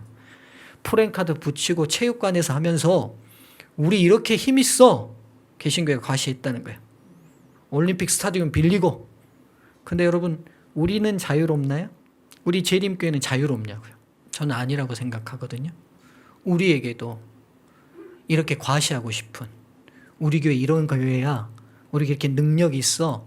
세상에 내놓을 만해. 이런 교회라는 모습이 우리에게도 있었다는 생각이 들고요. 셋째, 대중집회는 군중심리와 대중심리가 이용되고 자기적으로 오용될 수 있는 오점을 남기기 쉬웠다. 무슨 말씀이죠? 사람이 많이 모이면 흥분되고 감정이 전염됩니다. 진심 어린 회심이 아닌 군중심리와 분위기에 눈물 흘리고 찬양하죠. 그러니까 일반 교회가 이 유혹을 버릴 수 없기 때문에 비트가 심한 음악, 대형 집회를 절대 포기 못하는 거예요. 왜냐하면 사람이 거기서 카타르시스가 느껴지거든요. 그러니까 진짜 회심이 아닌 그 기분을 만끽하고 싶어서 그 자리에 계속 가지게 되는 거예요. 제가 이 개신교의 이런 문제점을 딱 보고서 제 머릿속으로 정리가 확실히 된 게 있어요. 코로나 겪으면서 이제 이 모든 거 다 못하게 됐어요. 그러면서 교회가 여러분 코로나 터지고 일반 개신교회가 몇 개나 문이 닫혔을 것 같아요? 저희 재림교회 말고 개신교회가. 통계가 다르게 한데 10,000개 혹은 그 이상이 닫혔다는 거예요. 교회가 닫혔다니까요. 없어졌다니까요. 없어졌어요. 왜 그러죠? 그동안 교회를 이런 식으로 운영해왔던 폐해를 그대로 겪게 된 거예요. 코로나 상황을 경험해서 얻은 고민의 2가지 답은요, 아주 명료해졌습니다. 각 성도 개개인을 제자화해야 한다. 제가 처음에 말씀드렸던 것처럼 우리가 1년을 못 만나도 이 집사님 신앙에 대해서 내가 의심이 없어야 돼요. 이 집사님은 확실히 예수의 제자야. 어디 있든지 그분이 있는 곳이 성소야. 어디 있든지 그분이 계신 곳이 교회야. 이렇게 세우지 않으면, 근데 여러분 이미 우리가 다 알아요. 마지막 환난을 겪으려면 이렇게 돼야 돼요. 두 번째, 각 소그룹의 교회화. 이게 무슨 말씀이냐면 작은 단위의 소그룹이, 우리는 소그룹이라는 이름을 붙였는데 제가 이 코로나를 겪으면서 확실히 느낀 게 뭐냐면 철저히 교회화돼야 되겠다. 무슨 말씀인지 이해되세요? 그러니까 교회가 이 소그룹만 모이면 교회적 모든 기능을 다 하는 거예요. 이곳의 예배, 기도, 전도, 봉사 모든 게 다 이루어지는. 그러려면 그 안에 다 뭐가 있어야 돼요? 목사, 장로, 집사가 다 있어야 되는 거예요. 그 기능을 해낼 수 있는. 즉 각 성도가 제자화되고 최소 단위의 소그룹이 교회화되는 것만이 마지막 시대에 하나님께서 목회의 제 정확한 방향이라고 주셨다는 확신이 제가 들었어요. 그러면서 2022년을 맞이합니다. 제가 왔을 때 생겼던 성경교사팀이 제자훈련팀으로 발전해서 제자훈련팀은 매주 모였어요. 그리고 계속 성경 공부를 자기들이 하고 구도자를 가르치는 연습을 하고 훈련을 했는데, 제가 2년 동안에는 제가 직접 이 제자훈련팀을 티칭하지 않았습니다. 자체적으로 움직였어요. 팀장이 계셨고 아주 훌륭한 팀장 집사님이 이 반들을 계속 이끌어 주셨어요. 근데 이 팀장 집사님이 서울로 발령나서 이사 와버렸어요. 서울은 좋겠어요, 여러분. 다 길러지면 이렇게 혜택을 보니까요. 네? 그럼 지방으로 좀 이사도 오세요. 좀. 예. 당부드립니다. 사관생도들. 예. 호남 살기 좋습니다. 네. 네. 본론으로 돌아갈게요. 그리고 이제 이 팀장님이 가시고 새로운 팀장님이 세워졌는데, 이 제자훈련팀이 어느 날 저랑 이제 미팅하는 가운데 목사님 저희들을 좀 인도해 주시면 좋겠다고 해서 이제 제가 본격적으로 제자훈련팀과 함께 하게 됐어요. 그러면서 코로나 상황 속에서도 이제 제자훈련팀은 소그룹이니까 이 제자훈련팀 사역팀은 계속 모여서 공부하기 시작했는데, 이 제가 제자훈련팀을 이끌면서 제 고민이며 성도들의 고민을 발견했는데, 그 고민이 뭐냐. 첫 번째, 집사님들이 갖는 부담이 뭐냐면 제자훈련팀 하면 뭘 잘 가르쳐야 된다고 생각해요? 이게 가장 큰 부담이에요. 이게 그래서 하고 싶어도 잘 못해. 맞죠? 나야 잘 가르칠 수 있을까? 그 다음에 또 하나, 실은 열정적인 집사님들은 보면 학력이 보통 많이 높으신 분들보다는 스스로 나는 배운 게 짧다고 생각하시는 집사님들이 많아요. 그리고 요즘 이제 교회가 다양화되다 보니까 뭐 대학원 출신들도 오고 뭐 박사 가진 사람들도 오고 하니까 집사님들이 꼭 뭐라고 말하냐면, 제자훈련 때 같이 해보시죠. 그러면 목사님 대학 나온 김 집사님 시켜요. 네, 교사인 서 집사님 시켜요. 이렇게 말해요. 근데 그 말이 뭐냐면 나는 안 하고 싶어요? 이 말이에요? 아니에요. 하고 싶지만 난 능력이 안 돼요. 이 말이에요. 이게 굉장히 중요한 고민이란 걸 제가 제자훈련팀 집사님들을 만나면서 알게 된 거예요. 또 하나, 두 번째 굉장히 심각한 고민이 뭐냐면, 제자훈련팀이 각 교회마다 많이 있고 생성이 돼요. 근데 이 제자훈련팀을 이끌면 그 성경 교수를 가르치신 목사님의 제자가 되기가 쉽더라고요. 그 목사님에 대한 절대적인 충성파들이 돼요. 두 번째 고민이 그거예요. 우리가 제자훈련팀을 운영하는데 예수의 제자이냐 사람의 제자이냐는 거예요. 이제 이 제자훈련팀을 제가 운영하게 되면서 저의 고민이기도 했어요. 이 두 가지의 고민을 가지고 기도하는 중에 해결점을 찾게 됐어요. 이게 바로 이 교재입니다. 패스트킷입니다. 들어보셨죠? 패스트킷이라고 들어보셨을 건데, 이게 호주에 있는 우리 장로님께서, 평신도 장로님이 개발한 성경 제자훈련 교재예요. 근데 이 교재가 이 두 가지 문제를 다 해결해요. 왜 해결하냐면, 성경을 잘 어디 몇 장 몇 절 보십시오 이렇게 가르치는 게 아니라 질문이 있고 성경절이 있어요. 그러니까 리더는 어떻게 하면 되냐면, 이 책자를 나눠주고 다 공부하게 하고 난 다음에 이 공부대로 본인들이 각자 받은 은혜들을 나누도록 인도만 하면 돼요. 그러니까 학력이 좀 짧으신 집사님, 자신감이 없는 집사님들도 인도만 하시면 된다니까 해볼 수 있겠다고 그러시더라고요. 인도만 하면 된다니까. 그리고 이 교재가 제가 너무 마음에 드는 게 뭐냐면, 우리가 누구의 제자 되는 거예요? 예수의 제자예요. 그러면 말씀이신 예수님이 변함없이 성경을 열면 우리에게 가르치실까요? 안 가르치실까요? 스승이 되실까요? 안 되실까요? 여러분 왜 이렇게 확신이 없으세요? 저는 확신하거든요. 오늘 이분이 살아계셔서 우리가 어디 있든지 각자 있는 초소에서 그분에게 직접 듣고 배우기를 원하는 제자가 되기로 결심하여 이 말씀을 열면 그분이 우리를 직접 가르치신다고 확신해요. 이 패스트킷이 그런 교재예요. 각자가 배우는 거예요. 누구에게? 예수님께. 그리고 와서 그룹에서 리더는 각자가 배운 공부를 나누도록 인도만 하면 돼요. 절대 가르치려고 하면 안 돼요. 가르치려고 하면 이 교육은 실패해요. 왜요? 생각해 보세요. 집사님이 다 예수님께 배우고 왔어요. 나도 예수님께 배우고 왔어요. 그럼 내가 리더예요. 내가 배운 예수님에게 배운 걸 이 집사님께 강요해서 가르쳐야 돼요? 아니요. 이 집사님이 배운 예수님에게 가르침을 함께 듣는 거예요. 집사님이 예수님께 배운 걸 같이 듣는 거예요. 집사님이 배운 것을 같이 듣는 거예요. 나도 배운 걸 나누는 거예요. 근데 이게 왜 중요한지 아세요? 다시 말씀드리지만 인간은 편향성이 있어요. 그러다 보니까 직접 혼자 예수님께 배울 때도 예수님이 하시는 온전한 말씀을 다 듣게 될까요? 처음부터 자기 듣고 싶은 대로만 들릴까요? 제가 설교를 해보니까 이 설교를 여러 번 반복했는데도 교인들이 잘 모를 때가 있더라고요. 그 말은 무슨 말이에요? 주의 깊게 안 들은 거죠. 성경 처음 열면 나타나는 증상이 뭐냐면 성경이 진짜 말하려는 내용을 교인들이 파악하지 않더라고요. 지금 자기가 듣고 싶은 것만 들려요. 내가 경제적으로 어려우면 돕겠다는 얘기만 자꾸 보여요. 제가 여수 요양병원에 1년에 한 번 정도 강의를 늘 가는데 환자들은 성경처럼 어디가 제일 잘 보일까요? 치유됐다는 부분. 계속 치유됐다는 부분만 보여야 하는 거예요. 즉 사람은 자기의 필요대로만 보이려는 성향이 있어요. 근데 여러분 기억하셔야 될 게 있는데 제자가 되는 데 있어서 가장 첫 번째 장애물 중 게 하나가 뭐냐면 내 필요대로만 배우려고 하면 제자로 안 돼요. 스승이 가르치려고 하는 대로 다 배워야 제자가 돼요.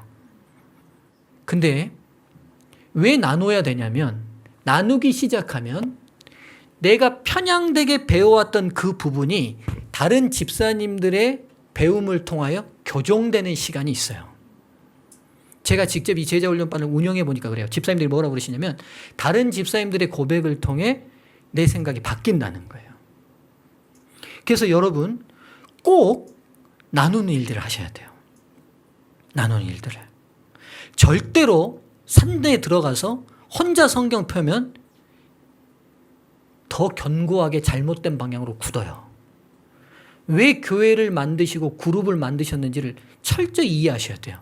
하나님이 우리를 교정하시는 아름다운 시간이에요. 우리 교정위원 계시잖아요. 네. 그러면서 이 패스트킷을 가지고 1년 동안 계속 다루었는데요. 참 진짜 은혜로운 시간이었어요. 집사님들이 처음에는 나중에 고백하는데 목사님 그만하고 싶었대요. 왜냐하면 계속 생각해야 돼요. 말씀을 펴면 멈추면 안 되거든요. 그리고 집사님들과 나누다 보면 본문을 꼭 벗어나려고 그래요. 왜 벗어나려고 할까요? 맞아요. 이 본문이 아니라 본문에서 말하는 것을 찾아내려면 계속 사고해야 되거든요. 주님께 묻고 답하고 하는 과정이 있어야 되는데 이 과정이 훈련이 안 되다 보니까 자기 알고 있는 얘기 그냥 하고 싶은 거예요. 막연하게. 교과 토의 한번 해보세요. 어떠신지.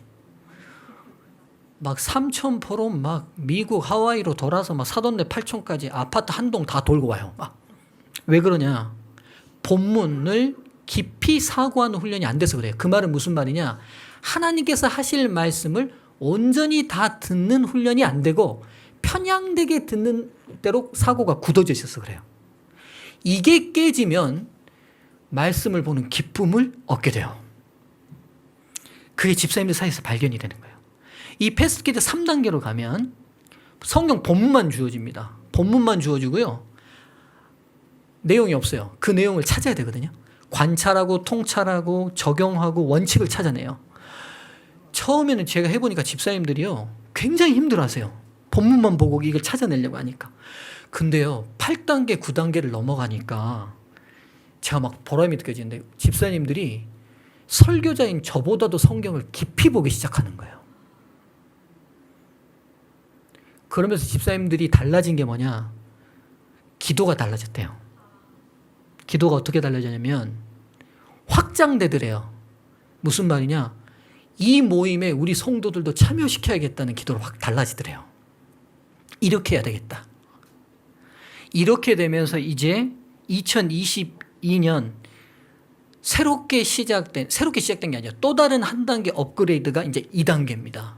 이게 작은 교회 3단계 제자 훈련 프로그램인데 연초에 선교 안교 임원회가 모였어요. 지난 2년 동안 코로나 때문에 온라인 전도를 했잖아요. 이제 코로나가 풀릴 걸 예상하면서 우리가 뭐 어떻게 해야 될까? 그러면서 우리 소그룹이 어떤 사역을 해야 될까라고 이제 막 논의하는데 제자 훈련에 참여했던 집사님들이 저는 생각지도 않았어요. 패스트킷 해야 된다는 거예요. 우리가 지금 다 온 성도가 해야 된다는 거예요. 근데 온 성도가 다 해야 된다고 했을 때 제 마음에 된다고 생각했을까요? 안 된다고 생각했을까요? 안 돼. 바빠서 간신히 예배만 오는 성도님들도 많은데 어떻게 돼? 안 돼. 근데 집사님들이 하자는 거예요. 그래서 선교회장님이 결심했어요. 합시다. 학원은 3단계로 나눴는데 잘 보세요. 1단계는 목장의 각 팀장들이 패스트킷 1단계 5주 과정을 먼저 공부하는 거예요. 먼저 공부한 팀장들이 리더가 돼가지고. 목사님 저는 안 해요. 저는 기도만 하면 돼요. 교인들이 하시는 거예요. 이게 마치면 2단계는 우리 목장 안에, 소그룹 안에, 구역반 안에 구역반원들이 보통 20명에서 20명이 되니까 말씀을 나눌 수가 없어요. 그래서 유닛이라고 해서 더 작은 단위의 소그룹으로 6에서 8명씩 다 쪼갰어요. 그러니까 한 목장 안에 3개의 유닛 정도가 있는 거예요. 그 유닛을 인도하는 유닛장이 있어요. 이 유닛장들을 교육하는 2단계 교육이 이루어지는 거예요. 2차는. 3차는 유닛장이 다 마치면 이 유닛장들이 이제 전 성도들, 자기 유닛원들과 함께 전 성도들과 함께 제자 훈련을 진행하는 거예요. 패스트킷이 본래 저작권이 있어가지고 만들면 안 되는데, 이게 유튜브를 타서 좀 미안하긴 한데, 저희가 그냥 만들었어요. 1단계. 저희 교회만 쓰는 거니까. 예. 그래서 이걸 만들어서 4월 2일부터 시작해가지고요. 실은 이제 몇 가지 시행착오들이 있어서 지난 안식일까지 해서 다 마쳤어요. 다 끝냈거든요. 이제 일주일에 한 번씩 만나고요. 보통은 안식일로 이렇게 다 모든 유닛들이 이렇게 진행하는 거예요. 그리고 꼭 중요한 게 있어요. 인간의 결심은 약해요. 그러니까 꼭 뭐 해야 돼요? 확인해야 돼요. 그래서 제자훈련에 참여한 인원수들을 다 파악하고 선교회장이 교회 앞 게시판에다가 기록했어요. 근데 놀라운 게 첫 주가 98명 참여했고요. 둘째 주가 110명이 넘었을 거예요. 셋째 주도 100명이 넘고. 이제 4주, 5주 다 끝났는데 통계 나오면 100명 정도의 성도들이 이 5주간 제자훈련에 참여했어요. 제자훈련에. 제가 아까 침에 개인 영성을 위해서 나눠준 독서 주간이 회수율이 약 25%에서 30%를 넘지 않았다고 말씀드렸잖아요. 200권을 나눠주면 한 40권, 50권 정도가 들어왔거든요. 마치는 교인들이. 근데 이 제자훈련은 이제 100여 명 정도가 됐으니까 저변이 확대되기 시작한 거예요. 저변이. 근데 더 고무적인 건 뭐냐면 도리어 기존 신자들도 잘 참석하지만 초신자들이 더 많이 참석을 하는 현상이 나타난 거예요. 이제 침례받은 지 얼마 안 된 사람들. 침례받은 지 얼마 안 된 이때에 바로 기도하고 말씀 보는 훈련 안 시키면 그렇게 10년, 20년 굳어져 버리잖아요. 그렇죠? 잘못되면.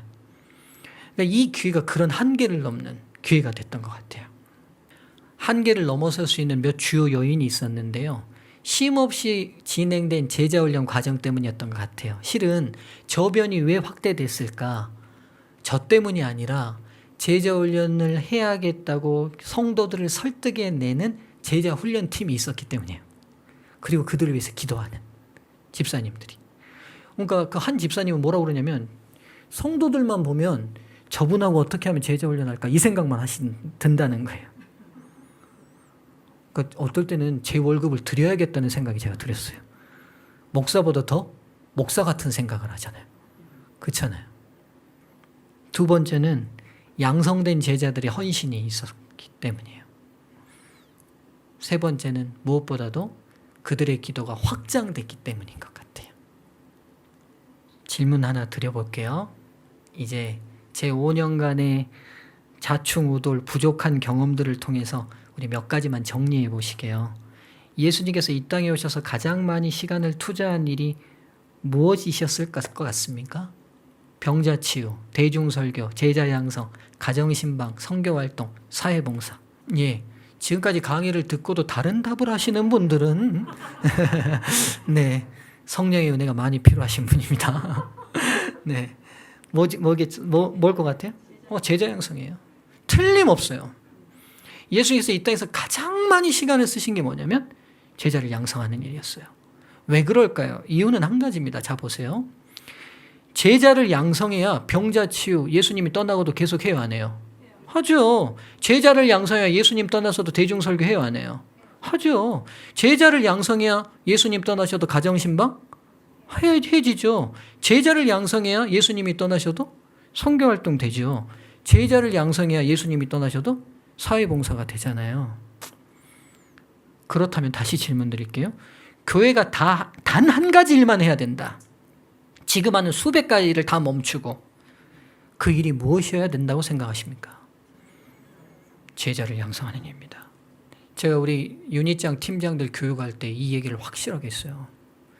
여러분의 신앙과 제 신앙이 성공하려면 내 인생에서 내 신앙생활 동안 그 사람은 틀림없이 내가 키운 예수의 제자가 있느냐라고 누군가 물을 때 있어야 한다는 거예요.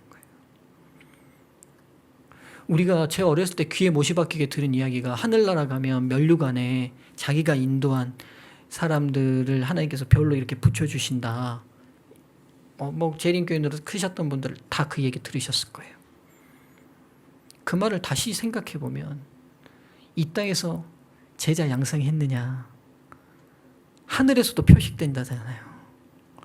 여러분 마음속에 나와 같이 예수님을 사랑하는 마음, 나와 같이 사관생도가 되고 싶어서 선교하고 싶은 마음을 가진 누군가를 위하여 나는 지금 기도하고 있고 그 사람을 길러내고 있느냐? 우리 스스로에게 물으시면 좋을 것 같아요. 그게 여러분의 남편이셔도 되고요. 여러분의 자녀이셔도 돼요.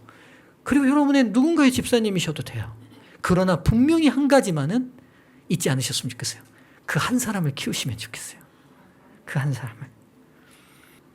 기억하세요. 제자훈련은 예수님과 함께 시간을 보냄으로써 그분과 같이 되는 과정이에요. 다시 말씀드립니다. 제자는 설교를 잘하는 사람은 설교를 잘하는 방법을, 성경을 잘 가르치는 방법을, 리더를 잘하는 방법을 배우는 게 아니라 예수님처럼 사는 거예요. 예수님과 함께 시간을 보낸다는 것은 지속적으로 하나님의 말씀을 연구하고 그 말씀에서 만난 하나님의 뜻이 내 자신의 뜻이 되도록 사고를 전환하며 깨닫는 말씀이 삶이 되도록 성령의 인도를 받아 순종하는 것입니다. 삶의 일치를 위해서는요, 인격이 일치돼야 돼요. 인격이 일치되려면요, 사고가 일치돼야 돼요. 사고가 일치되려면요, 보는 게 같아야 돼요. 관점이 일치돼야 돼요. 즉 삶이 일치되는 과정의 가장 첫 번째는 과정의 일치예요. 성경을 보는 관점이 같아야 된다고요. 무슨 말씀인지 이해되시죠? 성경을 보는 게 같은 게 아니에요. 아무리 성경을 봐도 유대인들과 바리새인들처럼 보면 삶이 예수님과 일치 안 되잖아요. 이해되시죠? 그러니까 지금 여러분들이 보는 성경은 지금 하나님이 주신 그 성경 그대로를 지금 보고 있느냐를 기억하셔야 돼요. 여기서 해드릴 말씀이 굉장히 많거든요. 그러려면 우리 안에 편견이 제거돼야 되는데 편견이 제거되는 방법이 있어요. 예석하지만 거기는 이제 여러분들 담임 목사님께 배우시면 좋겠습니다. 말씀과 기도로 거룩하여집니다. 이것도 해야 되는데요. 일단 여러분 자, 그냥 제가 다 펼쳐드리고 요점만 얘기할게요. 제자 훈련의 관점에서 태초에 하나님이 아담을 창조하셨어요. 그러면 아담은 누구의 제자입니까? 하나님의 제자예요. 근데 아담만 창조했어요? 하와도 같이 창조하셨어요. 그러면 하나님께서 계획하신 제자 훈련은 1대1의 제자 훈련입니까? 1대1과 함께 소그룹을 같이 하는 제자 훈련입니까? 이해되시죠? 이게 성경의 패턴이에요. 이걸 놓치시면 안 돼요. 성도님들 중에 그런 분들이 있어요. 목사님 교회 가면요 속사하고 싸우고요. 속으로 뭐 교과 공부 해봤자 딴소리만 하고 아유 수준 낮아서 나 못하겠으니까 그냥 나 혼자 신앙할래요. 죄송한 얘기입니다만 그분은 성경을 제대로 안 보신 분이에요. 제자 훈련은 소그룹과 분리될 수 없는 훈련이에요. 같이 가는 거예요. 동전의 양면처럼. 하나님의 계획이 그래요. 구약의 모델이든 신약의 모델은 다 마찬가지예요. 예수님께서 부활 승천하시고 난 다음에 엠마오로 가는 두 제자를 만나셨어요. 둘이가 있는데 같이 오셔서 소그룹으로 구약을 그들에게 가르치세요. 그 다음 장면이 이 두 명의 제자들이 예수님인 걸 알고 다시 예루살렘으로 돌아가 제자들을 만나잖아요. 그 현장에서 예수님이 다시 나타나거든요. 제자들이 다시 모여 있을 때 예수님이 구약을 다시 가르치세요. 즉 예수님의 제자 훈련이 1대1의 제자 훈련과 소그룹의 제자 훈련을 함께 늘 병행하셔요. 그러니 나는 혼자 잘할 수 있어. 이미 이 생각은 제자 훈련을 나는 못 받겠어라는 말과 거의 똑같은 말입니다. 제가 볼 땐 제가 깨달은 성경의 방향은 그래요. 아랫부분만 함께 읽을게요. 시작. 작은 반을 만들어 그리스도인 활동의 기반이 되게 할 것을 실수가 조금도 없으신 분이 나에게 제시하셨다. 지금 각 교회가 해야 될 어떤 일보다도 중요한 일은 여러분들의 작은 교회인 소그룹을 강화하시는 겁니다. 그리고 여러분의 1대1의 영성은 제가 여기 계신 분들은 잘 하시는 것 같아요. 그 1대1의 하나님과의 제자 훈련의 관계가 완성을 향해 나아가려면 여러분들 교회 안에 있는 소그룹들을 강화해 나가셔야 돼서 교회적 기능을 하도록 하셔야 돼요. 이건 실패함이 없으신 하나님이 우리에게 하신 약속입니다. 청소년 자격은 제가 시작도 못했는데 제가 강의 자료로 그 한글 파일을 김종훈 목사님께 드렸는데 혹시 다 받으셨나요? 제가 그걸 잠깐 설명드릴게요. 두 개는 제자훈련 3단계 계획서고요. 하나는 로브코인 계획서예요. 제가 이 두 계획서를 올린 이유가 있어요. 이 두 계획서 제가 만들었을까요? 아니면 우리 교회 평신도 집사님이 만드셨을까요? 저는 절대로 어려운 거 안 물어봐요. 저희 교회 선교회장이 만드신 거예요. 회의하고 난 내용을 그분이 그래도 그렇게 정리한 거예요. 이 말은 무슨 말이냐? 제가 왜 그 두 계획서를 올린 이유가 있어요. 우리 모두의 일이라는 인식을 가지셔야 된다는 거예요. 목사님이 안 하니까 우리 못해. 아니요. 할 수 있어요. 저보다 계획서도 잘 만드셔요. 그리고 그 다음에 있는 건 제가 청소년 사역이 어떤 방향으로 화폐적 측면에서 좀 큰 단위에서 어떻게 가야 될지에 대한 제가 총회 때 보고했던 총회 때 위탁받았던 청소년 사업이 어떻게 가면 좋겠는지에 대한 위탁받았던 글을 제가 올려놨습니다. 그거 한번 꼭 보시면 좋겠어요. 왜냐하면 제가 다른 거 다 넘어가고 한 부분만 설명드릴게요. 지금 일단 여러분 우리나라 아동률의 그 급감 속도와 일단 혼합화폐를 비교할게요. 혼합화폐 내의 청년들의 급감 속도가 국가가 더 빠를까요? 교회가 더 빠를까요? 저는 절대로 어려운 거 안 물어봐요. 국가가 더 빠를까요? 교회가 더 빠를까요? 네, 교회가 더 빨라요. 우리나라도 큰 문제인데요. 나라는 둘째치고 우리 교회가 더 발등에 불 떨어졌어요. 이게 이제 그 통계입니다. 제가 이런 그 통계들을 다 설명하고 있어서 청소년 사역을 생각할 때 여러분들과 제가 꼭 기억해 줘야 될 굉장히 중요한 것 중 하나가 인식을 바꿔야 되는데 다음 세대를 위한 양육을 선교 개념으로 전환시켜야 돼요. 이게 무슨 말이냐? 각 가정에서 장로님들, 집사님들, 목사님들 자녀들 하는 걸 그 선교하는 걸 선교라고 말하지 않고요. 신앙을 전승한다고 말해요. 그러나 여러분 가만 생각해 보십시오. 우리가 육신적으로만 낳았지 영적으로 다시 낳는 일은 선교하는 일입니다. 맞죠? 근데 우리 자녀 2세대, 3세대, 재림교회 2세대, 3세대에 대해서는 선교라는 개념을 가지고 있지 않아요. 합회든 교회든 우리 선교 프로그램 속에 우리 2세대, 3세대들을 위한 프로그램이 없어요. 그리고 모든 양육을 각 가정에게 맡겨놔 버렸는데 문제는 뭐냐면 각 가정이 지금 현재 영향을 미치는 영향도가 급감하고 있어요. 급감하고. 무슨 말이냐? 예전에는 어머니, 아버지의 영향력이 강력했어요. 지금 현재는 어때요? 굉장히 느슨해지고 약화돼 있어요.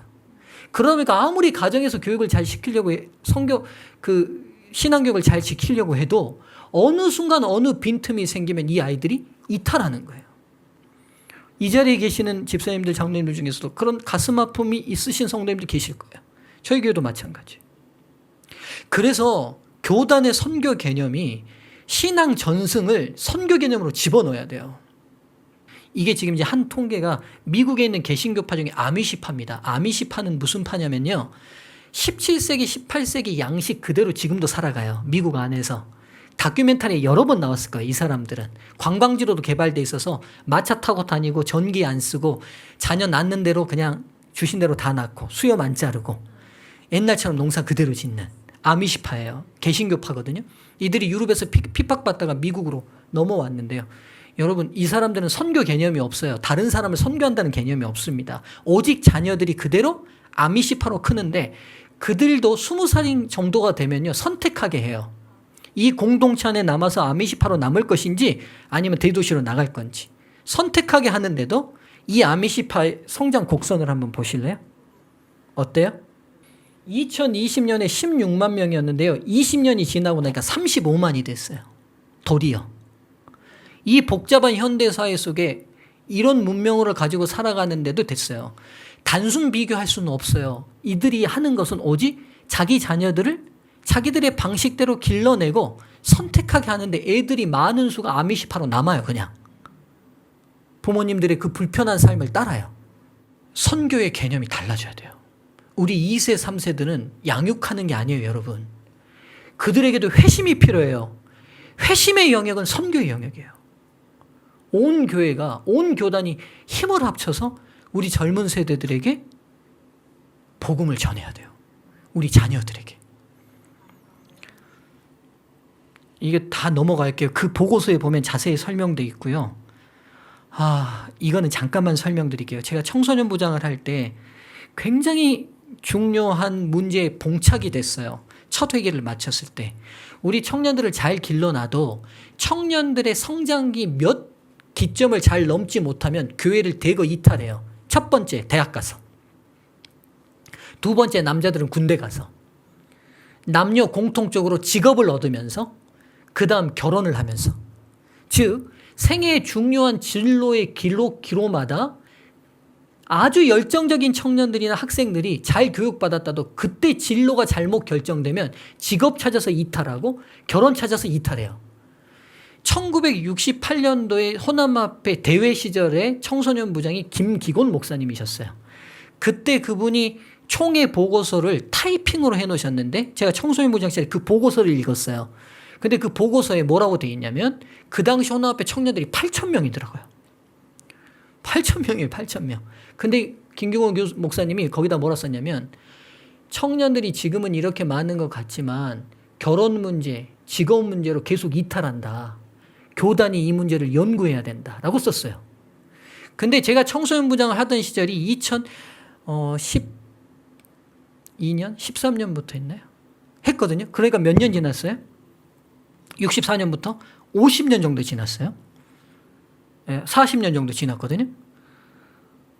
근데 그때 보고서 이후 아마 그 전 보고서에도 그런 문제가 있었겠지만 교단적으로 우리 청년들의 진로 문제를 위하여 어떤 제스처도 취하지 않는 것들을 제가 보고 제가 깊은 책임감을 느꼈어요. 되든 안 되든 우리 청년들을 교회 어른들이 직업 문제든 결혼 문제든 적극적으로 도와야 되는데 우리가 그런 부분에 대해서 자기들이 알아서 해결하도록 능력껏 해결하도록 방치하는 방치를 해놨다는 생각이 제가 들었어요. 그러면서 뜻있는 몇 평신도들과 함께 합회 내에 두드림 진로 연구소라는 연구소를 만들었어요. 이 연구소를 위해서 한 명의 풀타임 사무장을 앉혔고 이 사무장의 월급은 평신도 장로님들 평시렵에서 지급해 주셨어요. 이 집사님은 학원을 운영하시는 집사님인데 이 사업이 너무 중요하니까 학원을 접었어요. 그리고 청년들의 진학 문제, 진로 문제, 결혼 문제를 위하여 적극적으로 해결하도록 하겠다고 자신의 학원을 접고 뛰어들었어요.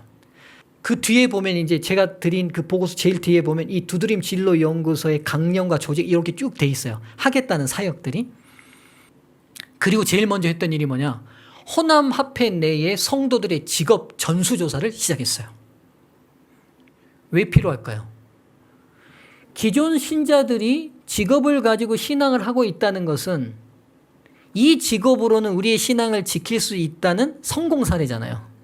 그렇죠?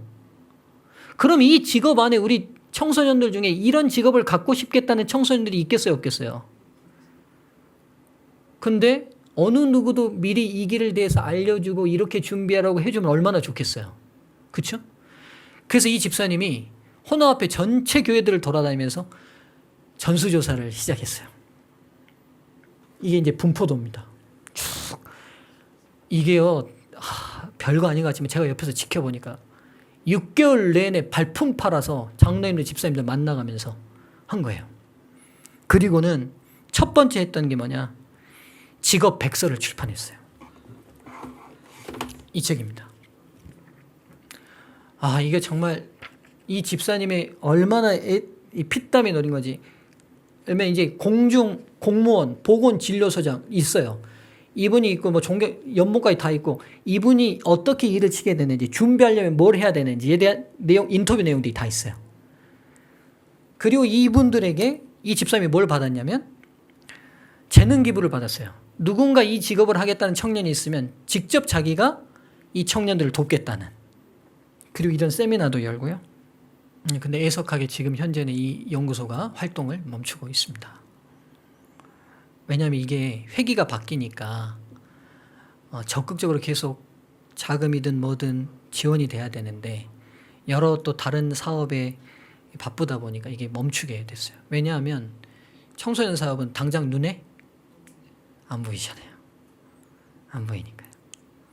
근데 저는 지금도 애석해요. 그리고 지금이라도 다시 우리 청년들을 위해서 그래서 청년들 전수조사가 이루어지고 청년들의 그 결혼도 진짜 중요하거든요. 결혼이 안 돼가지고 불신자들과 결혼해서 신앙 떠나는 청년들 볼 때 안타깝고 직업도 정말 안타깝고요. 이런 일에 누군가 다시 한번 헌신하고 도왔으면 좋겠다는 생각이 있습니다. 이제 이 예언의 신구를 읽고 제 오늘 강의를 정리하려고 합니다. 청년들로 하여금 이곳에서 그들이 영생을 위한 품성을 이루어야 한다는 것과 하나님께서 그대들이 최선을 다할 것을 요구하신다는 것을 기억하게 하라. 경험에 있어서 그들보다 선배되는 자들은 젊은 청년들을 지키라.